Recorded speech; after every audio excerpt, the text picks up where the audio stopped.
Halo YouTube, selamat datang di Komik 80-an, apa kabarnya? Semoga baik-baik saja ya. Kali ini saya akan membahas komik bertemakan Natal, dari komik pengarang terkenal H.C. Andersen yang berjudul Gadis Penjual Korek Api, diceritakan ulang dengan judul Liz Ikut Nenek. Komik ini harusnya tayang Desember tahun 2022 lalu, karena saya sibuk sehingga tayang beberapa hari setelah ulang tahun saya. Sebelum kita mulai, sekiranya untuk subscribe channel ini untuk semangat saya bercerita dan membuat konten komik ke depannya. Oke, kita mulai saja ya. Malam menjelang tahun baru, salju turun, dan hawa sangat dingin. Di sebuah rumah yang tidak memiliki tungku pemanas, dinginnya salju menembus ke dalam rumah. Liz, pergilah menjual korek api ini sampai terjual semua. Agar uangnya dapat digunakan untuk membeli makanan besok pagi. Jangan pulang sebelum semua korek terjual habis. Mengerti? Nah, pergilah. Di malam yang gelap dan dingin, seorang gadis kecil berjalan tanpa penutup kepala penahan dinginnya malam. Liz, demikian nama gadis kecil ini, ia kelihatan memelas, dan mengharukan. Dia seorang gadis miskin. Ketika meninggalkan rumah ia memakai selop tua milik ibunya. Sehingga kebesaran. Meskipun kebesaran, toh cukup sebagai alas penahan dingin. Ia memasuki pinggiran kota yang dingin dan gelap. Di bagian kota ini, kebanyakan penghuninya orang miskin. Daganganku belum pernah terjual di sini. Mereka miskin, sehingga membeli korek api saja terasa berat. Hore! Sepatu selop kegedean. Kasih saya satu ya. Anak nakal, pergi. Tiba-tiba sebuah kereta lewat, dan cepat. Hoi! Awas!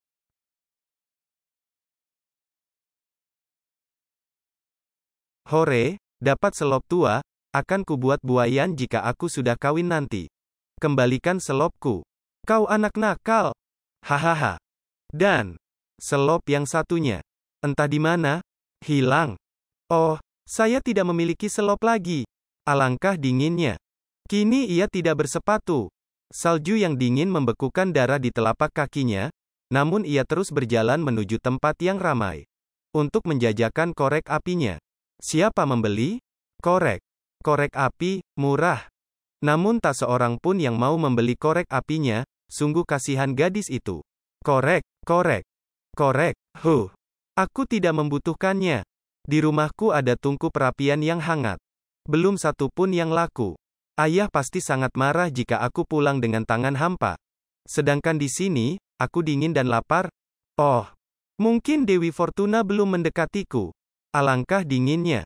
Di saat orang-orang berpesta pora menyambut datangnya tahun baru. Di sini, diriku lapar dan kedinginan, lagi pula belum sebuah korek api pun yang terjual. Cahaya lampu-lampu melalui jendela kaca menerangi jalan raya.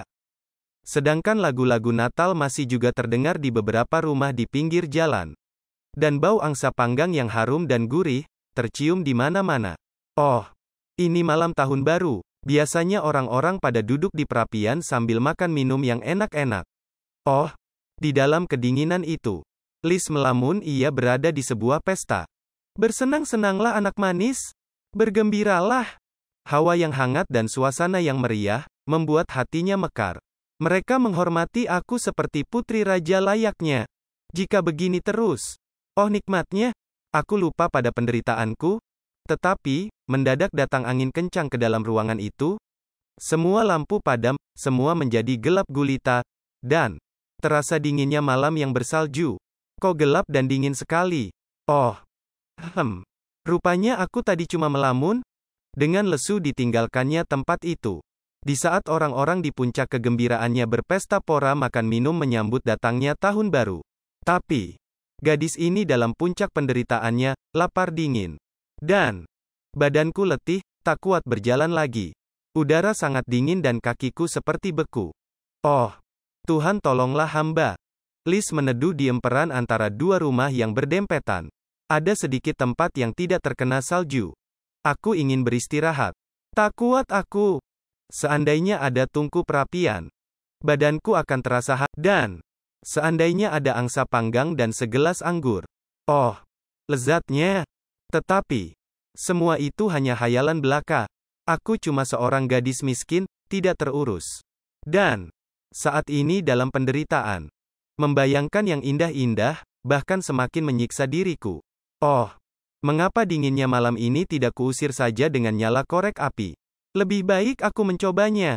Digosokkannya sebatang korek api ke dinding, dan oh, cahayanya terang benderang dan tubuhnya terasa hangat. Liz merasa dirinya duduk di dekat perapian yang besar dan bagus, dikelilingi benda-benda dari logam yang mengkilap, sungguh mengesankan. Apinya besar dan gemesik, dan tubuhnya terasa hangat, namun kemudian, apinya semakin redup, dan akhirnya padam. Oh, apinya. Dan dia tertinggal bersama puntung korek yang mulai dingin. Dicobanya sebuah lagi. Lama ia menerawang ke dalam tembok. Dan ia melihat kamar di balik dinding itu. Oh, menakjubkan. Meja putih bersih. Perabotan porselin yang indah. Makanan yang lezat. Oh, itu panggang angsa dan apel. Sedapnya. Anehnya.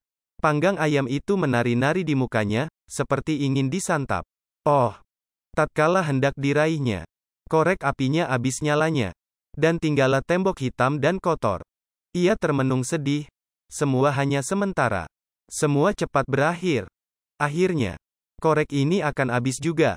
Liz penasaran, ia ingin melihat keindahan alam khayal, itu lebih lama lagi.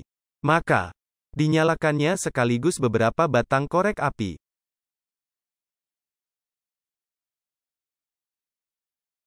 Terang benderang, lebih terang dari yang terdahulu.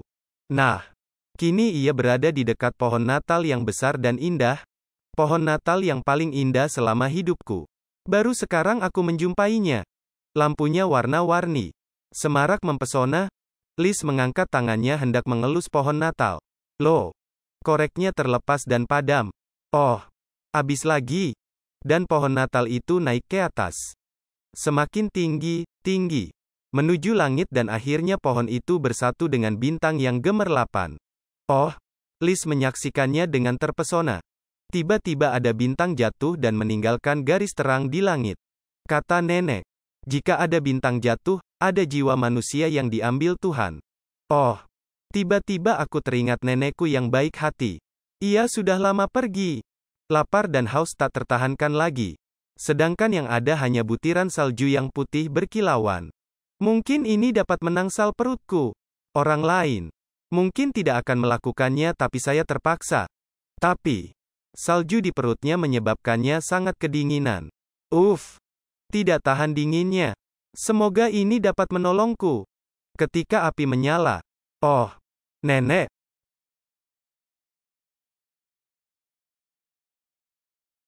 Cucu. Kini kau sudah besar dan cantik. Betul nek, tapi hidupku menderita. Ah, kasihan, rupanya mereka tidak mengurus dirimu secara wajar. Kau sudah makan? Belum nek. Aku merasa lapar dan kedinginan. Oh, kasihan. Sudahlah. Lupakanlah semua kesedihanmu, bukankah kau kini bersama nenek? Ya nek, pesta kecil. Tetapi mereka merasa sangat bahagia. Lezat sekali rasanya. Meskipun hanya sepintas lalu, namun gadis ini bergembira hatinya. Nek, pesta kita yang sederhana, sangat membahagiakan hatiku. Tapi, cucu. Tetapi apa nek? Cucu. Sudah saatnya. Nenek harus kembali. Liz ikut nenek. Sayang. Nyala korek keburu padam. Nenek. Neneknya tidak kelihatan lagi. Dengan gugup dia mengambil sisa korek yang masih tertinggal. Oh. Kemudian digosokkan ke dinding. Nenek. Nek. Liz ikut nenek. Benar. Lebih baik engkau ikut nenek saja, daripada di alam fana hidupmu terlunta-lunta. Mereka menuju ke atas. Makin lama semakin ke atas diliputi kecemerlangan dan kebahagiaan. Oh, bahagianya hatiku, ke tempat tak dingin. Tak ada lapar dan tak ada takut. Mereka kini dekat Tuhan. Malam yang dingin semakin dingin, salju turun terus-menerus, malam senyap semakin senyap. Pagi harinya, tempat itu dikerumuni orang, ada seorang gadis kecil ditemukan mati kedinginan dan membeku. Pipinya kelihatan merah, dan senyum manis menghiasi bibirnya. Oh, kasihan. Hari itu tahun baru, semua orang berbahagia. Namun, gadis kecil itu mati beku, kedinginan pada malam tahun baru. Lihat, puntung korek api yang berserakan itu. Dia bermaksud memanaskan dirinya. Sungguh kasihan gadis itu. Seorang bocah cilik menangis terseduh-seduh. Dia gadis yang baik, menyesal aku telah menggodanya. Semoga arwahmu diterima di sisinya. Amin. Tetapi tidak seorang pun yang mengetahui, bahwa Liz telah menjalani saat-saat yang indah bersama neneknya, memasuki tahun baru dengan perasaan yang bahagia dan cemerlang. Sekian dulu adik-adik. Sampai jumpa di lain cerita. Bye. Gimana ceritanya? Like bila suka, dislike bila tidak suka, komen dan subscribe-nya untuk cerita-cerita selanjutnya. Terima kasih.